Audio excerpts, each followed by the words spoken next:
আমাদের আলু ভাজা হয়ে গেছে। আমরা ফার্স্টে ফোড়ন দিলাম এলাচ লবঙ্গ দিয়ে, তারপরে পেঁয়াজ আর লঙ্কা দিয়ে একটু ভালো করে লাল লাল করে ভাজছি।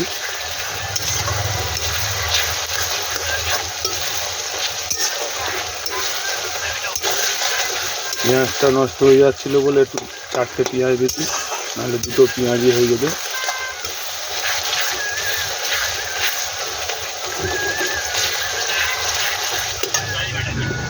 তারপরে রসুন, তারপরে আদা, তারপর টমেটো পড়বে।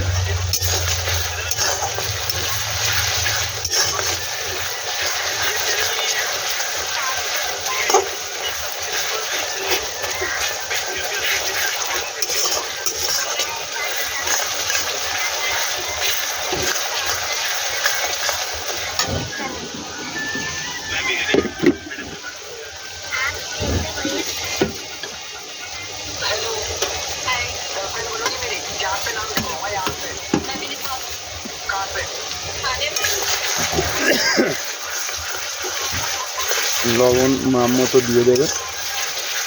আমি 1 চামচ লবণ দিয়েছি, আলুর সঙ্গে হালকা করে দিয়েছিলাম।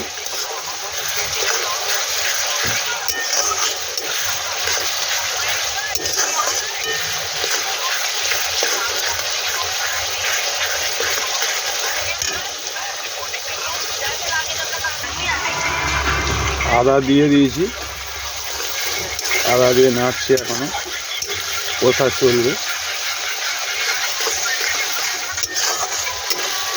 এবার একটু ঢাকন দিয়ে রাখছি। এবার ঢাকনাটা তুলছি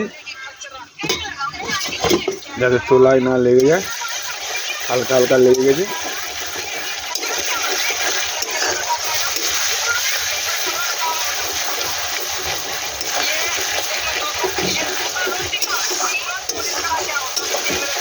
মাংসটাকে এর সঙ্গে দিয়ে ভাজবো, মশলার সঙ্গে ভাজবো।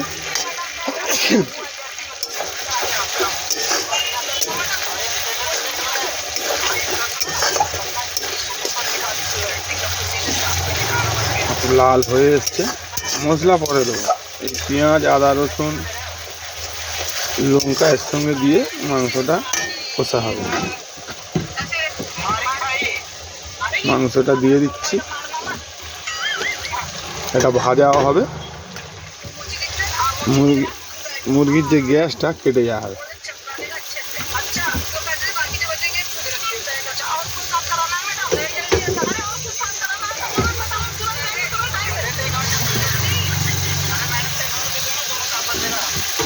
ভাই এটা ধুয়ে ভাই এটা ধুয়ে ভাই এটা ধুয়ে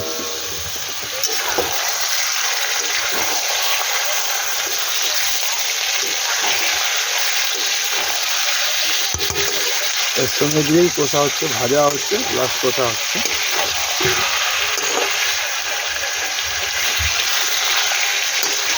এরকম করলে এটা কেটে যায়। মাংসটা যখন ফাট ফাট ধরবে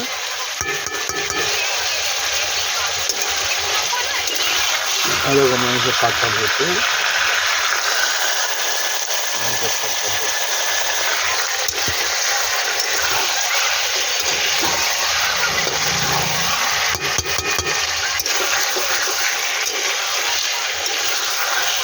জলটা ফুলে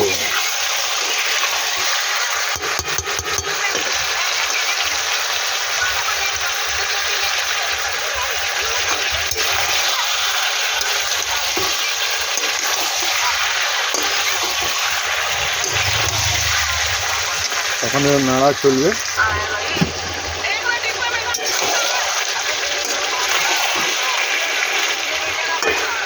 মাংসের কালার চলে এসছে। আমরা এইবারে টমেটো কুচাটা দিয়ে দিন, দিয়ে নাড়তে থাকবো। টমেটো গলবে,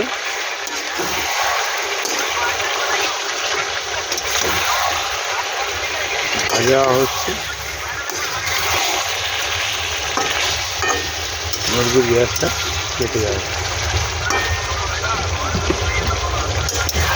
তোমরা এইরকমভাবে রান্না করে খেয়ে দেখো মুরগির গ্যাসটা কেমন কমবে। মাংসতে কিন্তু আমরা গোলমরিচটা দিয়েছি, হিন্দিতে গোলকি গোলকি করে, আমরা গোলকিটা বেশি দিই, বাংলায় গোলমরিচ, কেউ কালা মরিচ বলে, আমরা সেইটা এরপরে দেবো।